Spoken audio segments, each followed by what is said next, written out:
Heat, it will return here in North Texas. It's summer after all, right?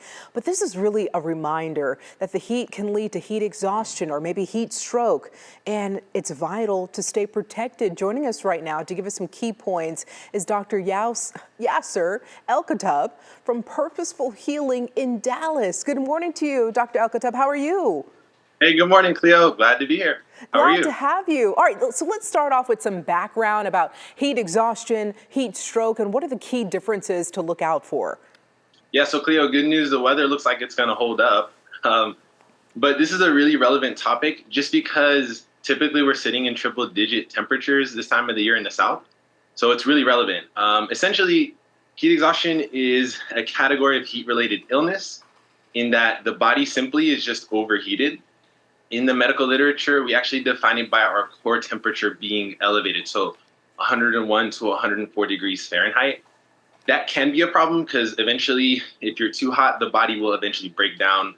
And the worst case scenario of it all is what we call a heat stroke. That's when your brain gets involved and it can be pretty serious. Yeah, aside from the extremes, what are some other health impacts the heat can have on our bodies over time? Yeah, it's evident when you see someone that has heat exhaustion that typically looks like excessive sweating. Your body obviously is very hot, your heart rate's high, and the most common thing is people are dizzy or feel like they're going to pass out. But how it could break the body down if the temperature stays high for too long, it's what we call end organ damage, meaning like your muscles can break down, your kidney will eventually fail.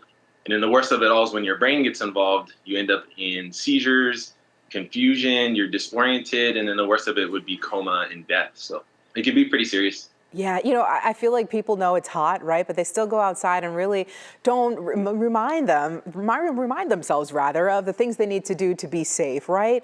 What are some maybe quick, easy tricks that you recommend that people can use to cool off?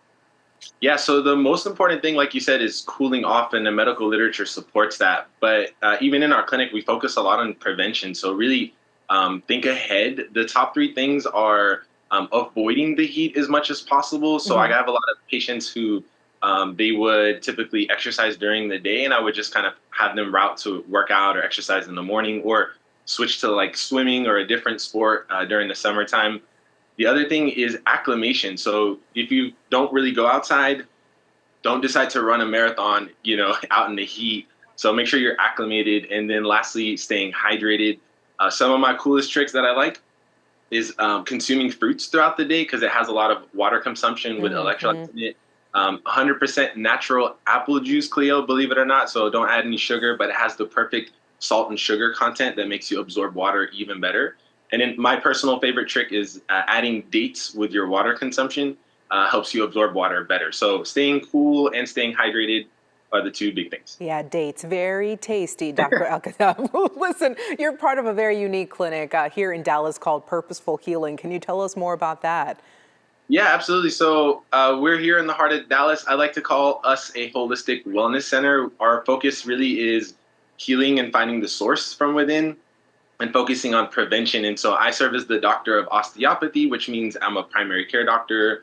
I do a lot of treatment with my hands. DOs do what's called osteopathic manipulation. Mm. And then as a part of the team, I mean, it's a whole slew of us. There's a physical therapist, personal trainer, orthopedic masseuse, an actual psychologist, a Reiki therapist, and even a nutritionist. And we're about to add a second physician. So we're growing and helping people find health from within. Very awesome.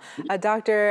El-Khattab, thank you so much for joining us this morning, giving us some great insight. We've got the link to reach out to you on our on the screen right now that people can visit and get in contact with you. Thank you so much for joining us this morning. Good to see you, Cleo. Stay cool. I sure will. Thank you. Coming up.